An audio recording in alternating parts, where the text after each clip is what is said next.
ఏదైనా అంటే system error entry చేసేప్పుడు ఏమైనా డేటా పరంగా ఏమైనా ఎర్రర్ జరిగి ఉండొచ్చు, కానీ అట్లా ఎందుకు ప్రభుత్వం ఏం సార్ ఏఐ టెక్నాలజీ లెగిస్తే టెక్నాలజీ డాష్ బోర్డు నోటికి ఏది వస్తే అది అసలు మొత్తం కనిపెట్టేది నేనే, మొత్తం లిస్ట్ అంతా తయారు చేసి వాళ్ళకి తప్పులు రావడం ఏంది?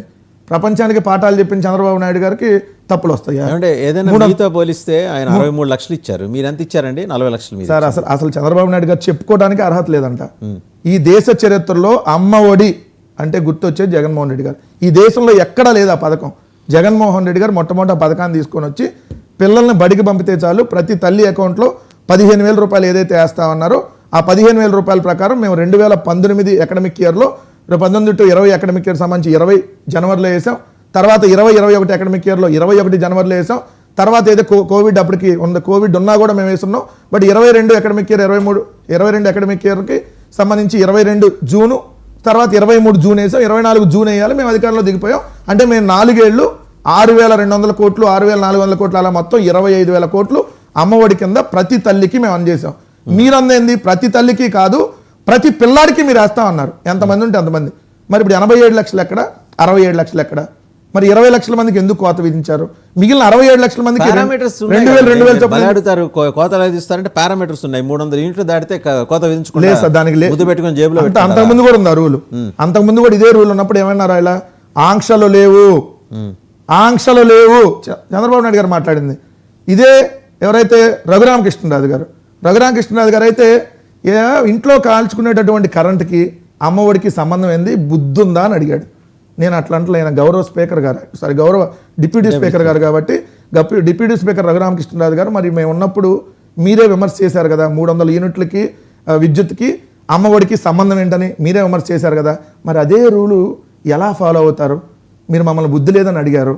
సో మీరు మరి బుద్ధి లేదని మమ్మల్ని తిట్టి మళ్ళీ అదే రూల్ మీరు ఎలా ఫాలో అవుతారు? ఆఫీసర్స్ అందరూ మీ వాళ్ళే కదా. ఇప్పుడు మొన్న కూడా జియో ఎట్టొచ్చింది, మీరు ఆఫీసర్స్ అందరినీ మీ గుప్పెట్లో పెట్టుకున్నాను కదా వాళ్ళ అభియోగం. కాదు సార్, సగం మంది సగం ఏంటంటే 80% మీకోసం పనిచేస్తున్నారు. ఇదేంటి సార్ వాళ్ళు చేస్తున్న అభియోగం?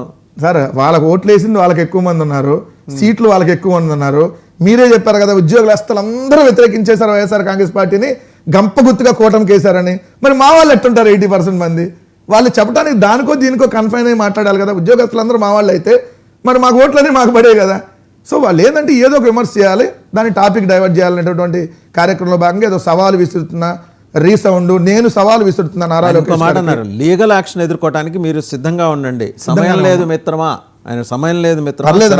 4 సమయం న్యాయ సమరమా తెలుసుకోండి అన్నారు. 4 సమయం ఉంది. లీగల్ గా మేము ఎదుర్కోవడానికి సిద్ధంగానే ఉన్నాం. మీలాంటి తప్పుడు కేసులకి మా వైఎస్ఆర్ కాంగ్రెస్ పార్టీ గేటు బయట ఉండేటటువంటి కుక్క కూడా భయపడదు. సో మీరు ఎన్ని కేసులు పెట్టుకుంటారో పెట్టుకోండి, దానికి సిద్ధంగానే ఉన్నాం. ఇప్పటికే కొన్ని వేల మంది మీద కేసులు పెట్టారు. మీ కేసులకి ఎవడే భయపడ్డావు చూడండి. గుర్తుండేది ఇలా పీడికలు బిగించి మరీ చూపిస్తున్నారు. Get ready. మేము కూడా రెడీగానే ఉన్నాం. మీలాంటి మీ రెడ్ బుక్లో మీరు పెట్టే కేసులకి ఎవడో భయపడేవాడు ఇక్కడ ఎవడు లేడు. మహా అయితే 14 రోజులు, ఇంకో మహా అయితే ఇంకో 14 రోజులు, లేకపోతే ఇంకో 14 రోజులు.